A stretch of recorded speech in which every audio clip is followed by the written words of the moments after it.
Hello everyone and happy May. I am almost sad that it's May because I decided that I was going to do no money May and actually do a no buy. So we are going to discuss today some things I loved in April and I was reaching for all the time, and then at the end of the video I'm going to go over how I'm going to handle no money May. For some reason this has been like the month of lip products for me. I'm not going to say I never reach for lip products because I definitely do, but it's rare that I am like, that has been my focus, where my eye makeup has been kind of like meh and my lips have been boom popping. So the first things I'm actually going to grab here are the ColourPop Luxe lipsticks. This is the Butterfly collection, and honestly I'm shocked by these. Like, I'm shocked. I don't want to be like, oh my god, I'm shocked. Oh my god, I'm so shocked. Because I'm like, I'm not shocked. They're just really great lipsticks. But, like, man. Which one did I wear? I wore Unraveled to work. And I had such a busy day that I actually forgot that I was wearing a ridiculously colored lipstick. Because when I wear a ridiculously colored lipstick, so basically anything that's not a total nude or exactly what my lip color is, I'm always super hyper paranoid about having that weird ring. So I totally forget, and then I get into the washroom when I realize what I've done and I'm like, oh my god! Oh, it looks perfect still. 7 hours later. After eating, after drinking, after talking all day, after meetings, after like probably wiping my face, doing whatever, this stayed on my lips like freaking perfectly. Again, this shade specifically is Unraveled, but I have all these other lovely shades and I'll be sure to insert swatches. I believe these were about $7 on their website, and I have reached out to ColourPop for my giveaway to see if they are willing to donate a set of these, because damn. If not, I might just buy them for you anyway, because this giveaway is growing and growing and growing. I'm just waiting for a few things to come in the mail. My next lip product favorite that's been like, god, what? Is actually a recommendation by a subscriber, and that is the Maybelline Superstay Matte Inks. I also went and bought a whole bunch of these. These are also staying all day, like craziness. If you have really dry lips or if you have really sensitive lips, I don't recommend these for you. My lips take abuse like you wouldn't believe. Not how you think, but they do. Based on lip products. So like, I will do full lip swatches. I don't get chapped lips in the winter. I like rarely, I'm very, very lucky that way, and I completely recognize that. But these are awesome. I wore this dark brown to dinner with my husband, and we had nachos. Don't tell anyone, cheat on my diet. We had nachos, I had a quinoa bowl, and I had sangria.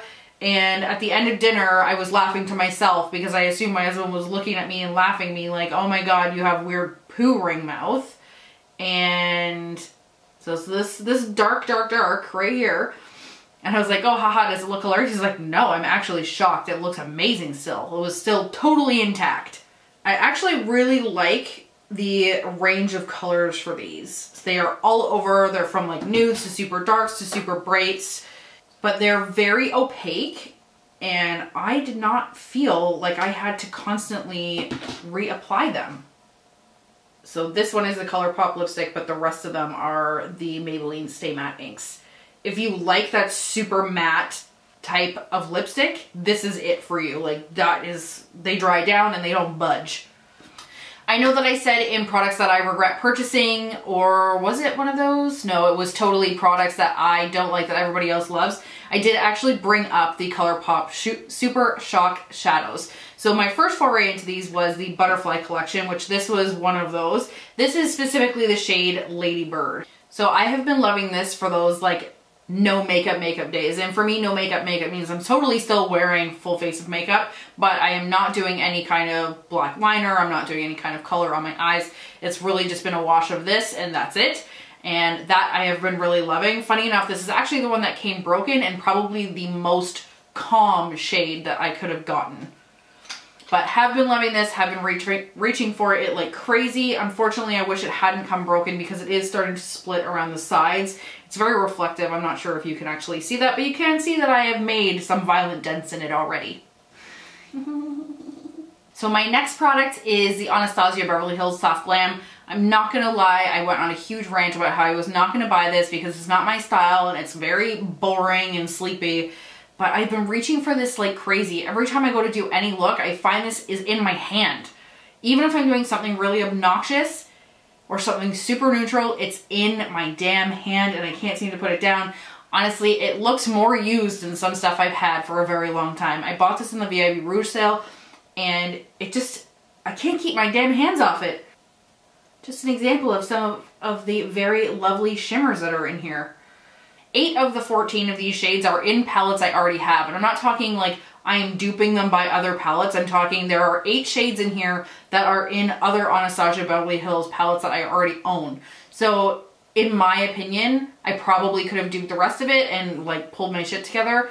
I do feel like this is better curated than some of I do feel like this is better curated than some of their other palettes, and that's probably why I find myself reaching for this more. And that's something you need to think about when buying a palette, is just because you like certain shades, is that a complete look for you? Is that a complete palette for you? Or are you gonna look at that shade and go, yeah, I like it, but I'm gonna forget about it because there are other palettes that are better put together for me? I actually have a nail polish favorite this month as well. I've been trying to wear nail polish a little bit more to try and get my nails to come back to life a little bit. My nails are very brittle, so if I don't have anything on them, they just break like crazy. This is the KL Polish in Charm. I will link the video I did with the full KL Polish Ethereal Garden line and my thoughts on it and my experience with shipping from them. But all in all, this one in particular is probably my favorite. I did intentionally buy it for Miss Kensington, which is the green. I'm pointing back there because it's behind my head. But this ended up being my favorite and definitely lasted the longest out of all of them. Okay, I have one last makeup favorite left, and this is the YSL All Hours Foundation. I have been reaching for this like crazy. I actually finished a bottle and repurchased it this month, and I am probably going to table this just for the summer because it's not dark enough for me anymore. I didn't really think about that when I repurchased it as too light. Well, it will be too light probably in a matter of a month because, you know, it was snowing again today. Woke up to snow on the ground. What the shit, Canada? Stop it. But the finish on this is almost flawless. I know that I've talked about it before, but again, if you are okay with investing the money in a great foundation, this is awesome. My skin is combination for those wondering, and this really works for me. Okay, so I have one non-makeup favorite. Actually, I have one non-makeup favorite, and then one thing that was just a total flop. So my non-makeup favorite is actually a book, and it is The Subtle Art of Not Giving a Fuck. And honestly, I'm going to swear because I don't care. And for those of you that know me would probably find it kind of funny that I'm reading this book, but at the end of the day, the general idea of this book really speaks to me, and it is not about not giving a fuck. It is about giving a fuck about the right things. So essentially, the main idea that I'm getting from it anyway, and everybody's perspective is going to be different, and what they're going to take from it is going to be different. But for me, I have always struggled with feeling like I needed to excel. Like being mediocre was the worst thing ever, and I never felt like I was above average at anything. And then I started to read this book, and at 33, I'm finally starting to realize that literally every person in the whole entire world is born and bred to be gloriously mediocre.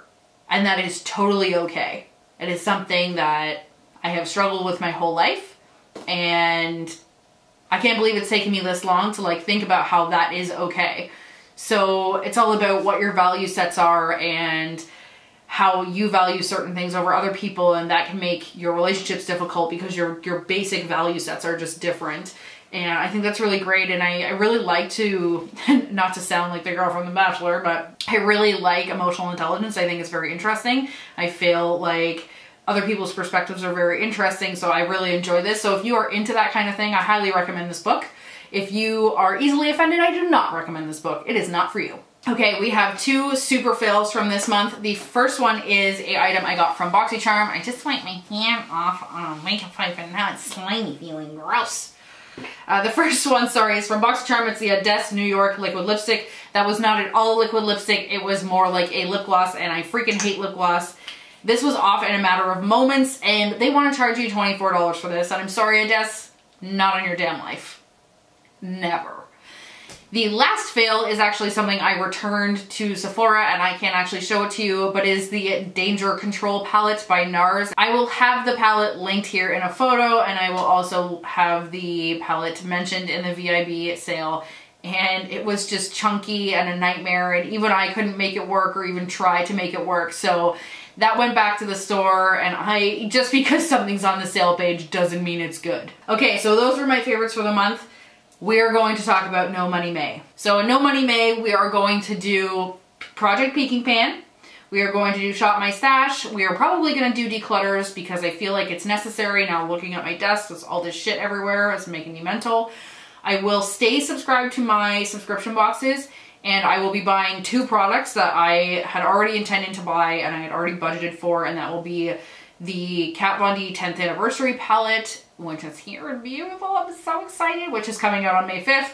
And I will likely be buying the PR package from Wet n Wild for Flights of Fancy, which is right here, and is also something that we have talked about on my blog in Carts and Farts. I will also be adding Carts and Farts to my channel because I feel like people like it and it's kind of funny. So basically the premise is I go through trend moves for the week and say the things that I will or will not put in my cart. So it's either going in my cart or it's a...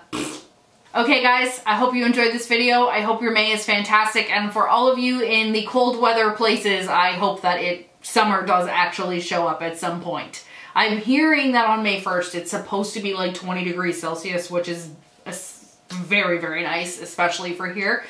So fingers crossed for that. Thank you so much for watching.